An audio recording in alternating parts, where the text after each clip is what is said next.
Welcome to the Gateway, broadcasting live from the edge of the Mojave where the strange slips through the cracks. We are live on United Public Radio Network 107.7 FM New Orleans.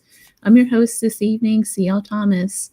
Tonight we have a great guest. He's going to discuss ancient mysteries of the Ohio Valley, lost worlds, mounds, and cryptids. He's an author and historian, and he's also well known around our radio station. It's Mark Eddy. He's a historian, researcher, and author whose work explores the forgotten prehistoric legacy of the Ohio River Valley. And he's also happens to be a Feller Yinzer, so I can't wait to get him on here. But before we get into our topic, you've been listening to Into the Night with Sean Kelly, and I just got to say thank you, Sean Kelly, for talking me into keeping this radio station going, or the show going, I should say, not the station, this show, because I was going to pretty much can the show a few weeks ago in light of some things that in the paranormal world, but he convinced me to keep the show rolling, and I'm going to have all new topics and all new people. Like next week, I have, her name is Tracy Murphy, and she's the historian of Hydesville Park, which is the original location of where the Fox Sisters cottage was.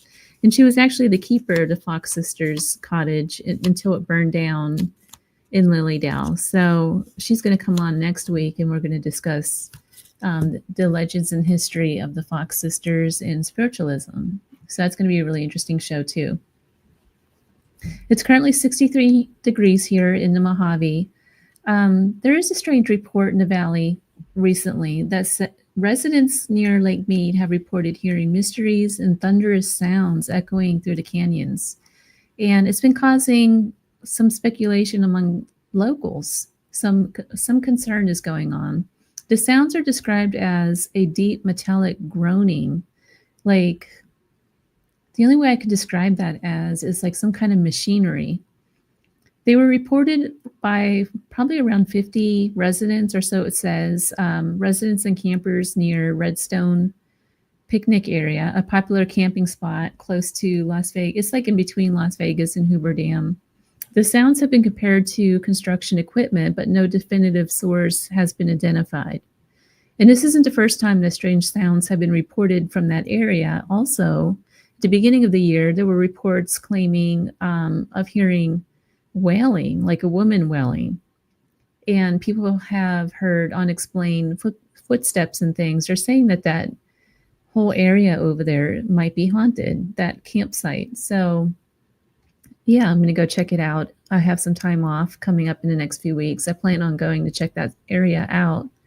But the theories about the sounds range from geological shifts to secret government projects, and some are even reporting it as something going on with Area 51. So more on that, stay tuned.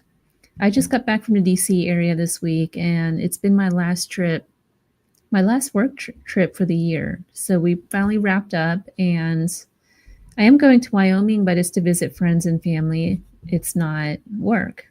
It's always kind of like a sad time for me, but it's happy too, because I get to stay home and work on those things that I don't get to, like painting and writing. And so hanging out with my cat, he's going to be happy. So Thanksgiving is Thursday, and I still think it's Halloween. I'm just not ready yet. I don't have anything in the fridge. I'm not cooking anything. My friends are cooking. I'm heading out tomorrow to Wyoming, and what we normally do, for those in the chat, what do you guys do for Thanksgiving? For me, we usually do outdoor cooking. It's kind of fun. So we do a traditional outdoor cooking from like 19th, 18th century. So I'm not sure what we're cooking this year, but we're going to do that again out in the middle of Wyoming in a little remote town. So I'm kind of looking forward to that. Well, tonight's guest, author and historian Mark Eddy, brings his research to the table for discussion about ancient mysteries of the Ohio Valley, lost worlds, mounds, and cryptids. And I think Loki's going to join the conversation as well. But let me get Mark on here. Mark, welcome to the show. Hi, CL. How are you? Oh, I'm fine. Thank you very much for inviting me. Thank you. Yeah, Thank you for coming on. I'm thankful on this Thanksgiving week for this opportunity. I'm thankful for my cat here. I don't, He's like I a don't sweet blame you. cat. I've never had a cat quite like this one. He's just so lovable and Seems very friendly. up. I can squish on him, I can kiss him, and he just takes it.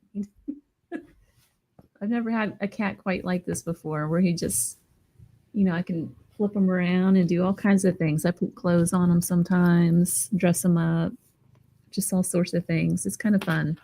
Now the viewers are getting a good look.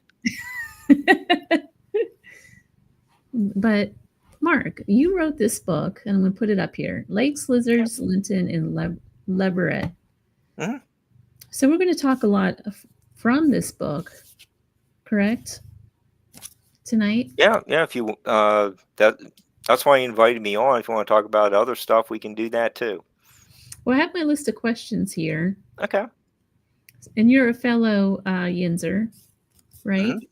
Yeah, we. Uh, I I think you, you would probably have a really good connection with this book. You've probably been to some of these um, places, or at least driven by them. So, what is it about Yinzerland that maybe we're familiar with, but um, a lot of people outside the area don't know about it? And that was how the book got started.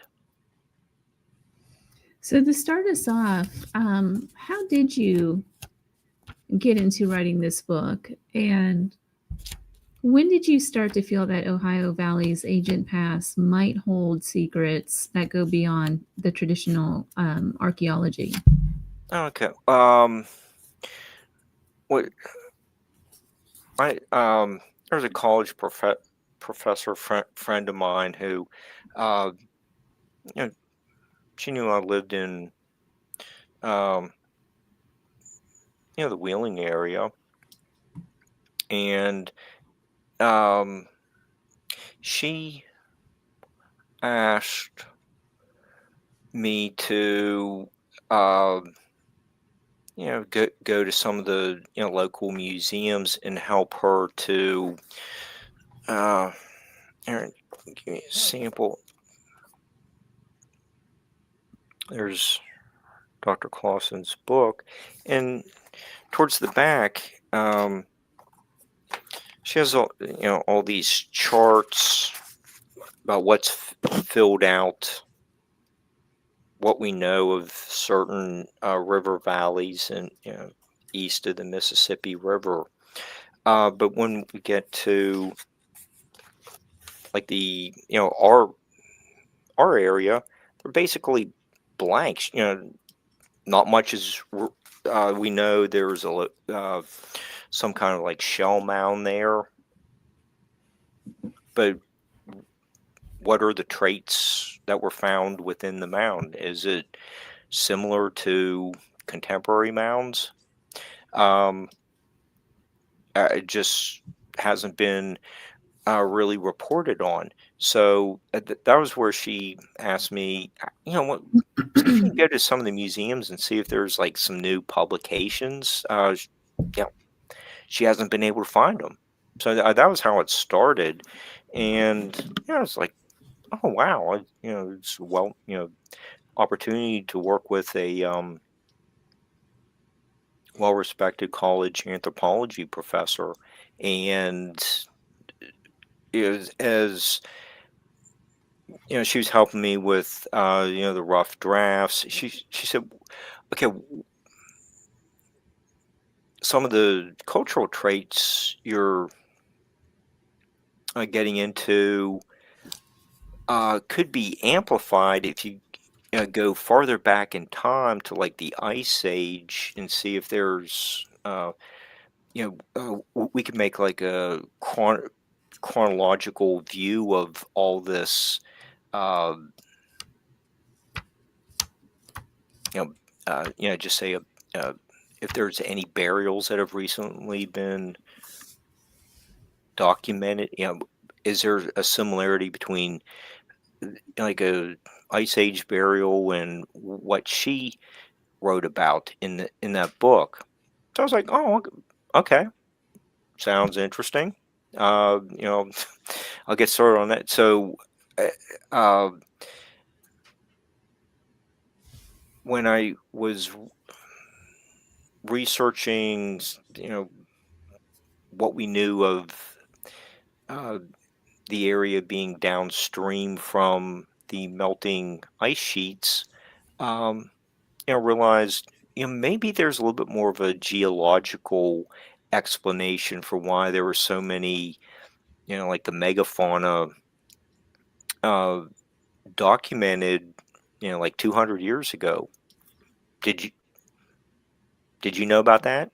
I did not. Yeah, it's like most people don't. And it's like, oh wow, okay, like the Big Bone State Lick or Big Bone Lick State Park is well known in the Ohio Valley, but what about where we grew up? The Pittsburgh And area? in what?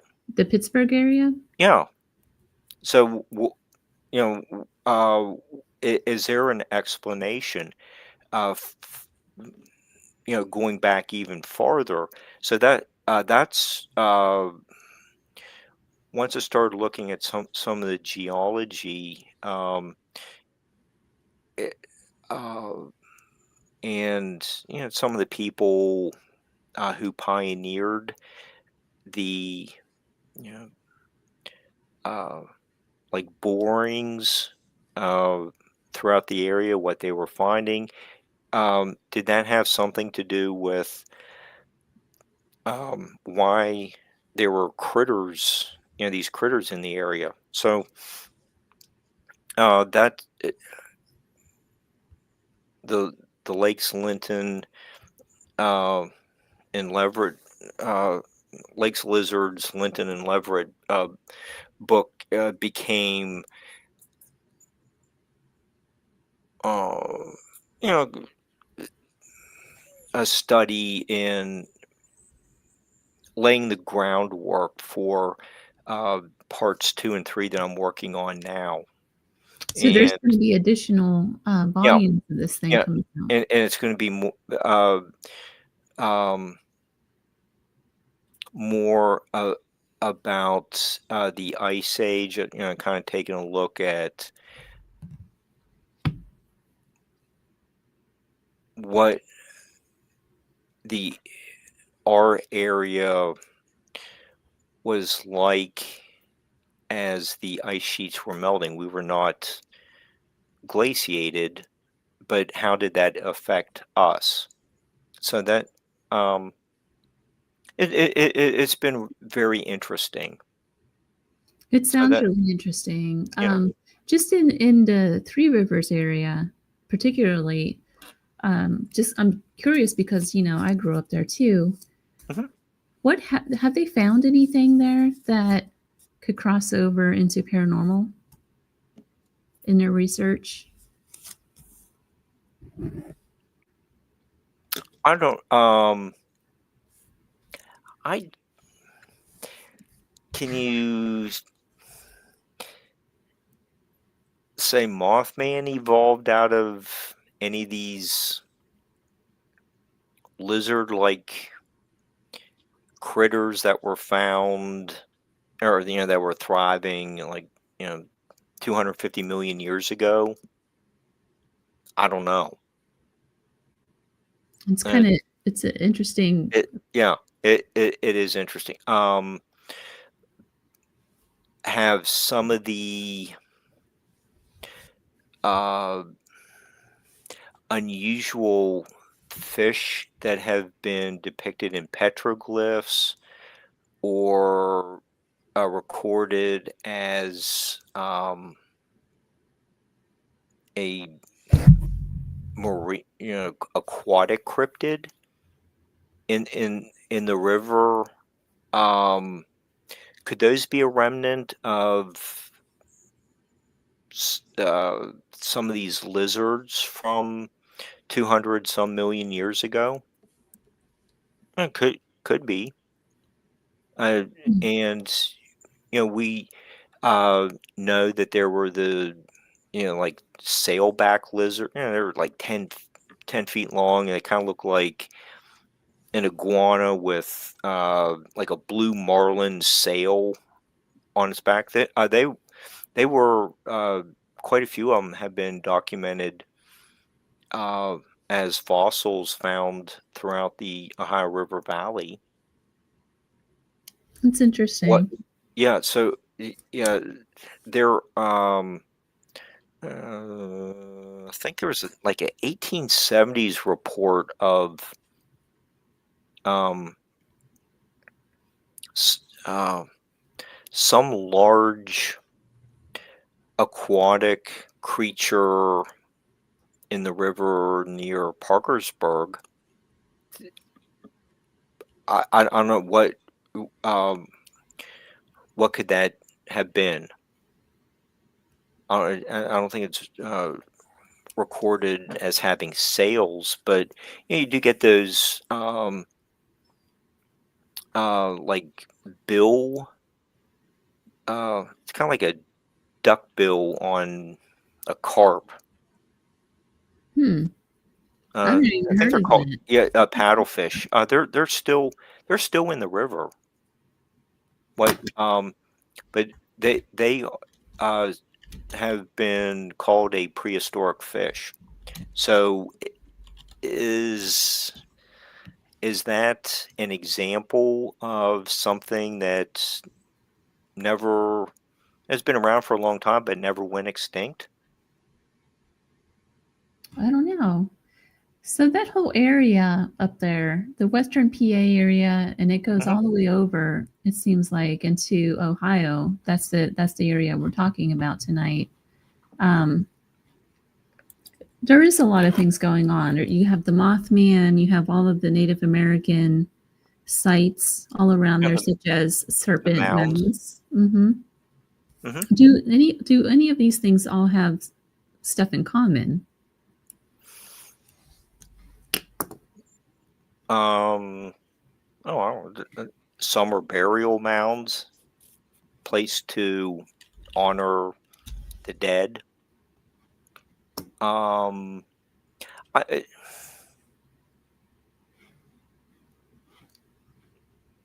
we were, you do get some of the effigy mounds. They, have been uh, located across the country. I think, is it Iowa? Eastern Iowa has um, um, a bunch of effigies. It's either there or Wisconsin. Um, but what was the cultural significance of you know replicating animals i- out of uh, mounded earth? I don't really know. It Hmm. had it had a it had a purpose. I mean, you get the same thing with the petroglyphs. The artists were uh, depicting what they saw. Pretty accurate depictions of turkeys, bears, wolves. So it's different mediums, but they're doing the same thing. They served served a cultural purpose. Is there anything energetic about the land itself?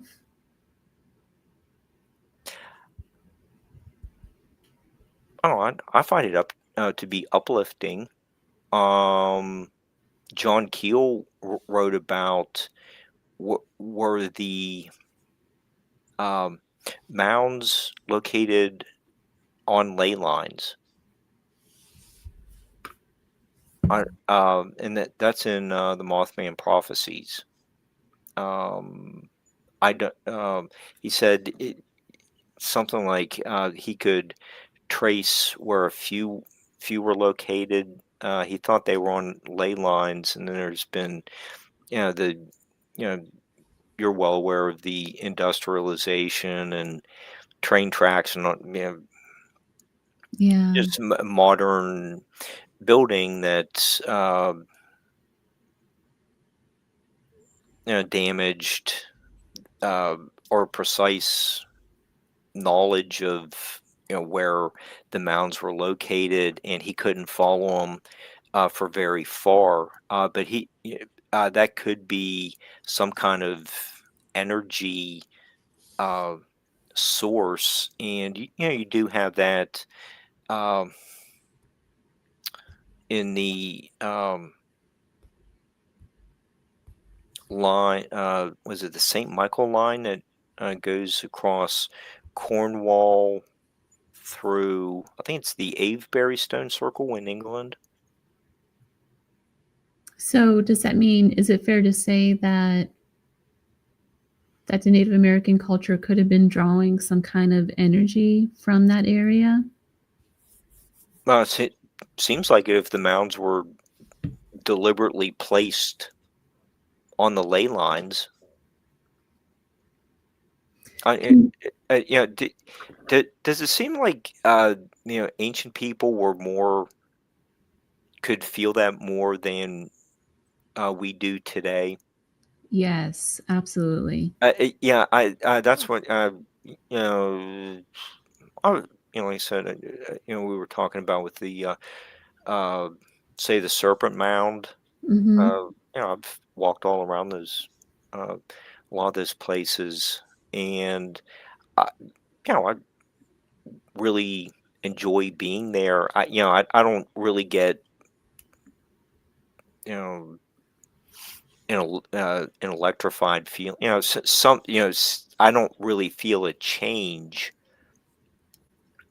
emanating from the ground. Does that mean I'm too used to sitting in front of the computer, um, looking for I guess for Joe's network? I don't know. Should we blame Joe for that? You can absolutely blame Joe for everything. Okay, he's gonna pull a plug on us. Probably.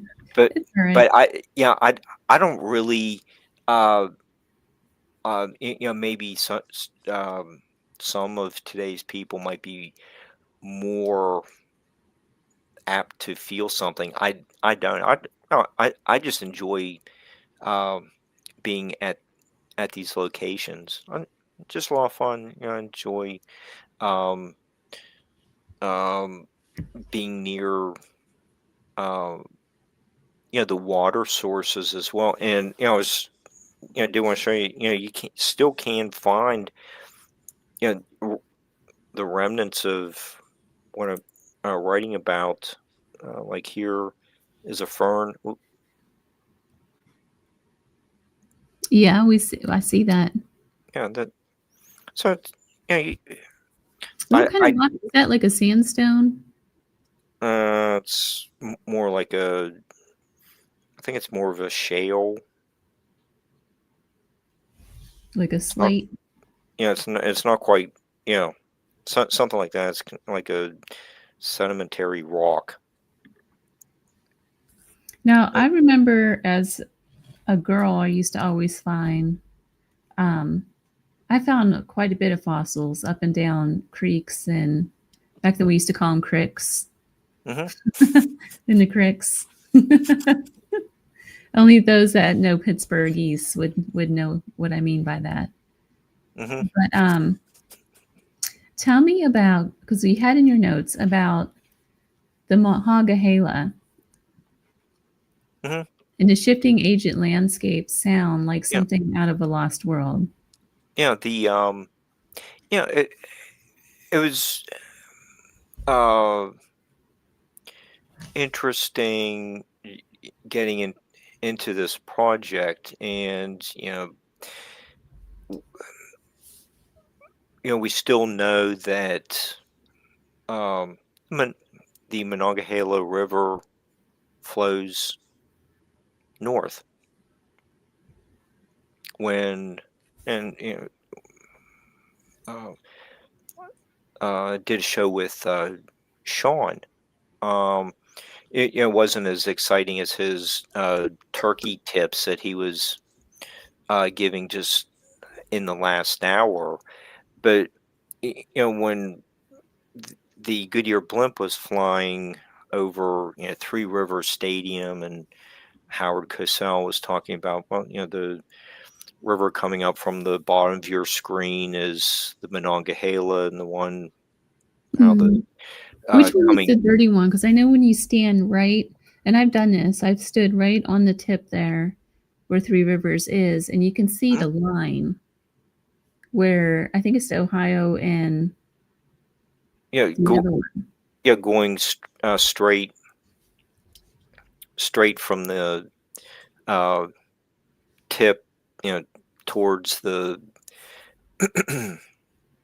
west is the Ohio, and the Allegheny comes down from the south, and the Monongahela is flowing north.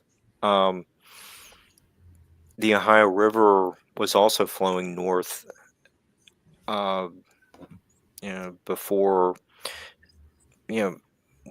way back in time, and most rivers in the area were also flowing north and draining into uh, what's now Lake Erie. And when the ice sheets were coming across the Great Lakes into Ohio, well, okay, you have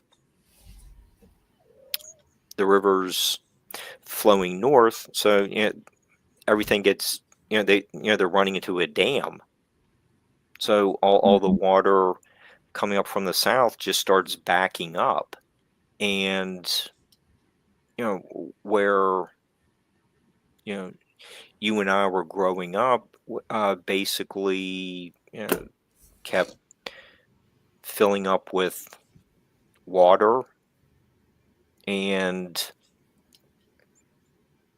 um, where our homes were located were probably submerged in Oh, wow. quite a few feet of water, and like one of the prompts was Hmm. from um, Has these changes inspired the native legends and supernatural lore or cryptid sightings, you think? um there we gee, I kind of keep pulling it back. See here's the darker green is the ice sheet, and you can see where Lake Monongahela was located. There's a huge lake, and you get another one down here around Chillicothe, Ohio. Hold on, I might have to lake. And this is an agent lake from. You know, um, the dam broke at New Martinsville uh, about 800,000 BC, and all the water started draining from a higher elevation. So it's uh, eroding a channel to the south where it's lower elevation, and that's why the river reverse course from flowing north to south.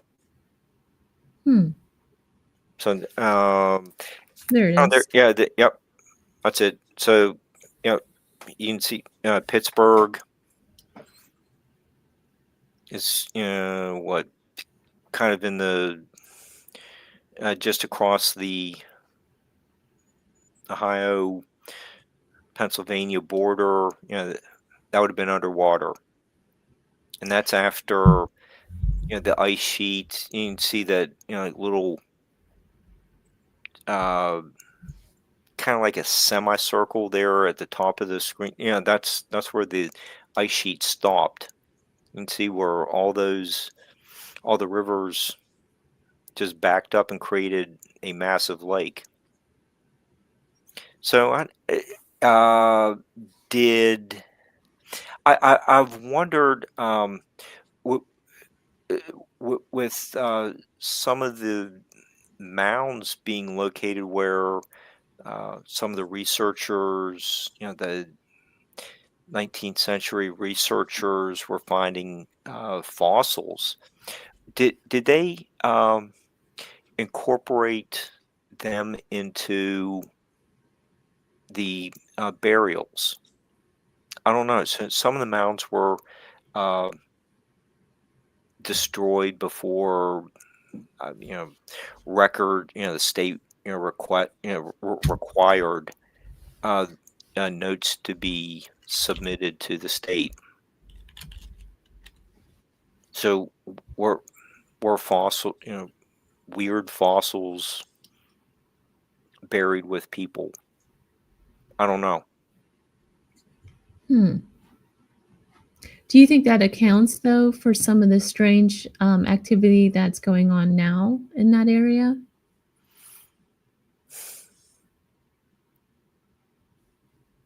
I don't know. Um, there are, um, there's a son. What's the pig lady near Cannleton? There's a sign along the road. Um, Hold on, I'm going to post this photo because it shows kind of like where a lot of the mounds were. Hold on a second. Just so the audience can see what we're talking about, all these mounds that are in this area around this old lake. Just found a quick yeah, picture of it. yeah. You can see, you know, all almost all those would have been built on, land that was submerged by the lake. Um, yeah, were they aware of fossils? Yeah, they probably did, because they were very uh, selective in the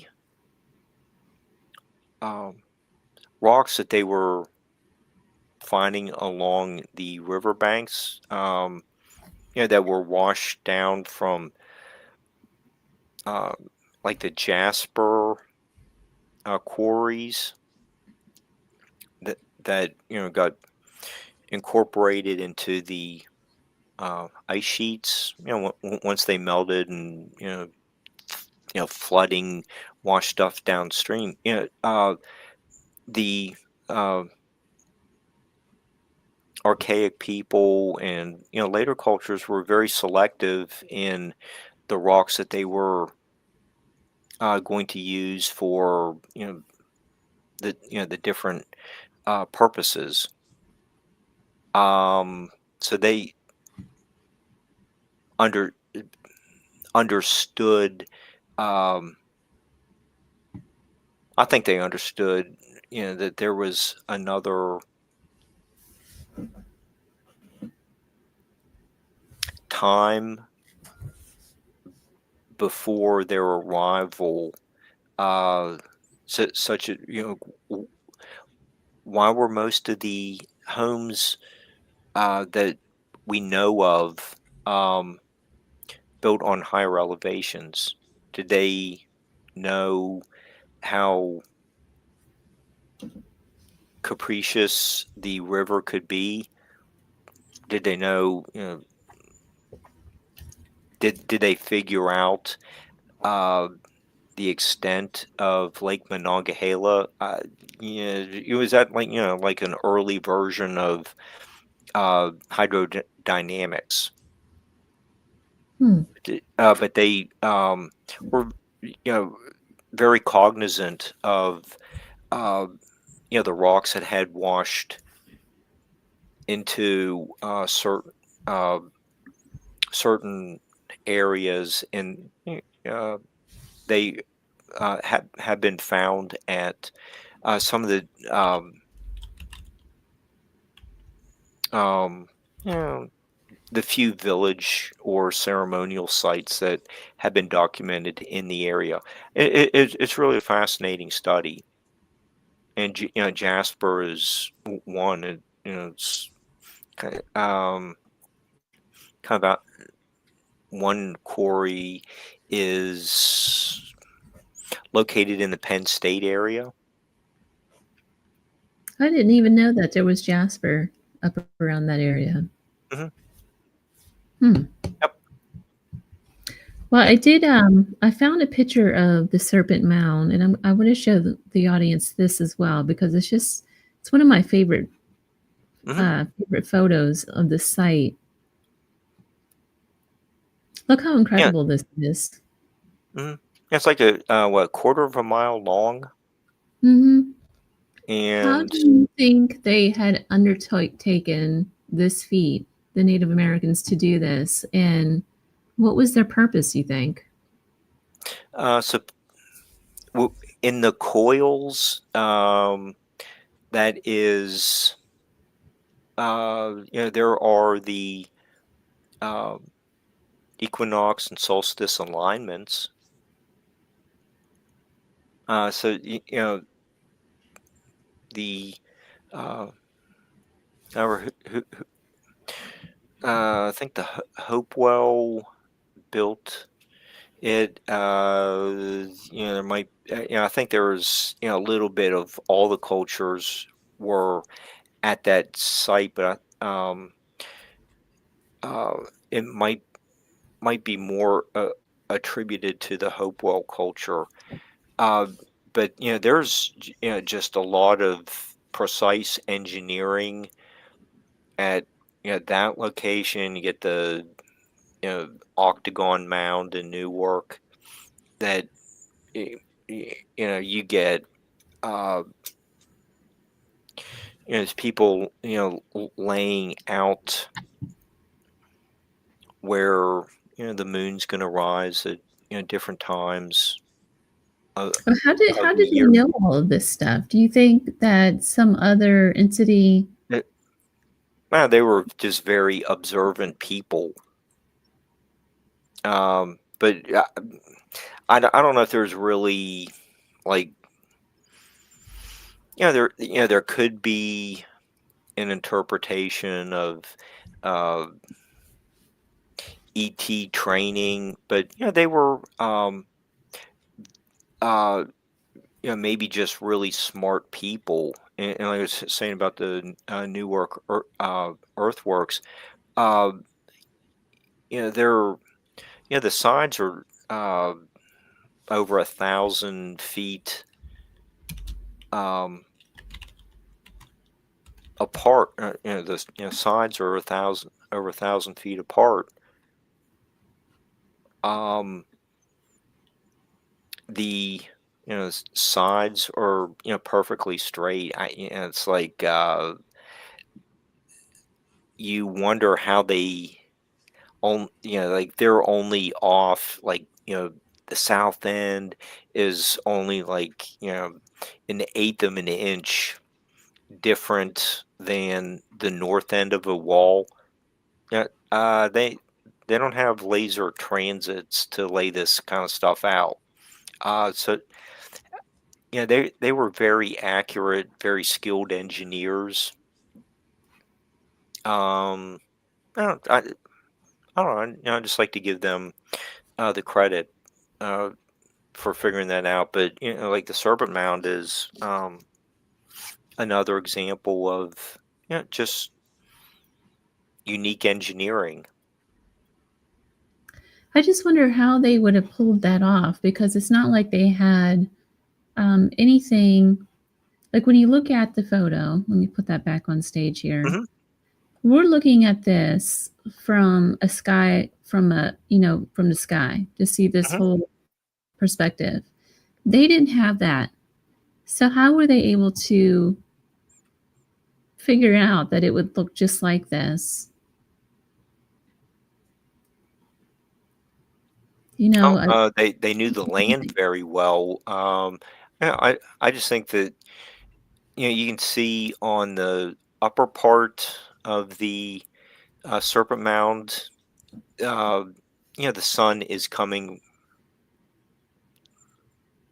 or setting. I think that's the west side. The sun would be setting on that side. Um, y- y- you know, you, you can see where it could have all the different say winter solstice sunset from a certain coil. I forget which one it is. But earlier in the day, obviously the other the uh, shaded area would um, be highlighted then, and you can see which coil would be part of the summer solstice. hmm. Did the serpent mean anything to them? I don't know, all different um, interpretations, renewing renewal. Hmm. I As try, you yeah, I try not to uh, be around snakes too much. It's not my. well, Uh, I guess hanging out with the medical crowd, um, you're right. Snake does mean renewal and healing. So that's kind of what I equate it to, just from, how you see it on the staff. hmm It goes all the way back into Grecian times, hmm that idea. And So, yeah, there's just I I think s- a lot of the academic researchers are uh, doing a nice job of uh, trying to get the information out there, put their take on it. Um, the museums are glad to display what's been found in the area. Um, I think I think they do a really nice job of uh, accommodating researchers who are showing an interest in what they have there. So uh, that was one of the really thrilling aspects of doing this project was uh, just working with so many museums who felt like, yeah, we kind of are frequently overlooked, and please get this book out so that we can uh, get the word out about what's here in the Ohio Valley. And they were all these museums from Youngstown to Point Pleasant were very accommodating. Uh, really enjoyed working with them. It's very thankful uh, to them, and statement like that is, isn't necessarily related to Thanksgiving. It's, that's just how I, feel about them. But it is appropriate for tonight's show. But yeah, they were, just really very outgoing. Was at the Grave Creek Mound? Yeah, I did Yep. want to show the Grave Creek Mound real Yep, quick. it's Look how, kind look how of like neat down the it is. street from me that way. I mean, you just imagine these guys. They didn't have equipment or anything moving all of this dirt and forming this Right. cone. Yep. It's like 69 feet high. It's incredible. There's only like three people buried in there. Were these, do you think they were like kings? Seems Well, I like guess it. they didn't have kings, but chiefs. Yeah. That's what it seems like. The shaman. You get some people buried with like wolf jaws around, maybe inserted in their mouths or put around their mouths. It seemed like it really distinguished them from some of the other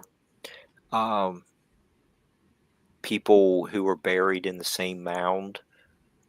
You do have, I think there's only 3 examples of people buried with copper noses. Gotcha. That's kind of interesting. It's like after they were dead, just did a nose amputation, and these copper noses were inserted. So what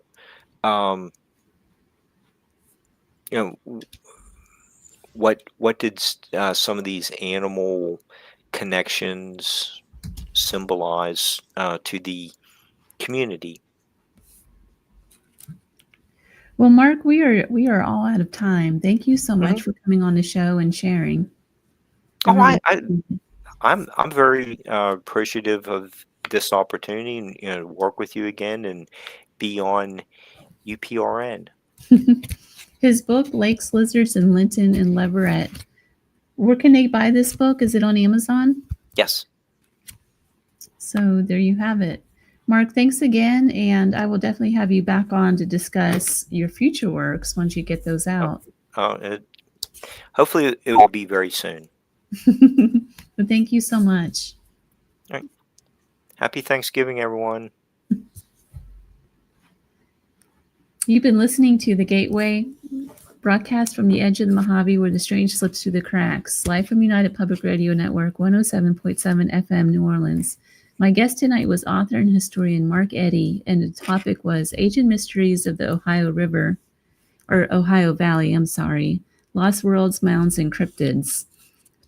Make sure you tune in next week. My guest is going to be Miss Murphy, and we're going to talk about the Fox sisters and spiritualism. So stay tuned for that. I hope you all have a wonderful Thanksgiving, and I'll see you real soon.